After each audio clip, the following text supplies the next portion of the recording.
गणपती बाप्पांच्या आगमनाला अवघे काही तास शिल्लक राहिलेले असताना नाशिकच्या बाजारांमध्ये आता बाप्पांच्या आगमनाची तयारी आणि लगबग बघायला मिळते। आपण सध्या नाशिकच्या बाजारपेठांमध्ये जर फिरलो तर या ठिकाणी उद्याच्या गणेशोत्सवासाठी लागणारं साहित्य जे आहे ते या ठिकाणी बाजारात आल्याचं बघायला मिळतंय।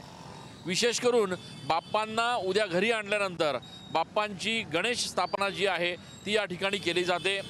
त्यासाठी लागणारे पाट असतील, चौरंग असतील, हे या ठिकाणी बाजारात बघायला मिळत आहेत। त्यासोबतच पूजा साहित्य जे आहे ते देखील मोठ्या प्रमाणात या ठिकाणी आलेलं आहे। सुपाऱ्या असतील, हळदी कुंकू असतील, त्याचप्रमाणे कापूर असेल, खारी खोबरं असेल, यासह पूजेचं सगळं साहित्य जे आहे ते या ठिकाणी बघायला मिळतंय। विशेष म्हणजे उद्याच्या पूजेमध्ये जे मोदक लागतात ते मोदक देखील या ठिकाणी बाजारांमध्ये उपलब्ध असल्याचं बघायला मिळतंय। काका बघतोय आपण, काका या ठिकाणी मोदक घेऊन आलेले आहेत। त्यासोबतच जाईचा मोहर जो आहे तो उद्याच्या पूजेमध्ये महत्त्वाचा मानला जातो, तो देखील या ठिकाणी आलेला आहे।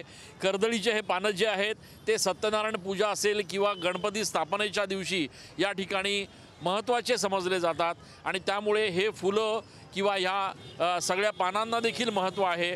आणि हे सगळे बाजार जे आहेत ते आज या ठिकाणी या सगळ्या सुंदर अशा फुलांनी सजलेले आहेत। हे जे फूल आहे हे बाप्पांच्या केवड्याचं फूल म्हणतात याला। बाप्पांच्या अत्यंत आवडीचं हे फूल जे आहे ते उद्याच्या पूजेमध्ये वापरलं जातं।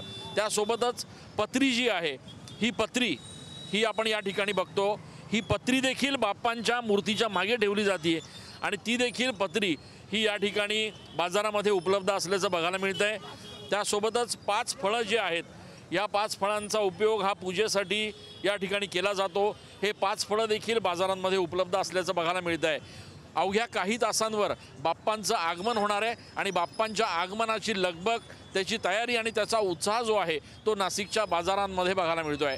कॅमेरा पर्सन आकाश येवलेसह मी चंदन पूजा अधिकारी, TV9 मराठी।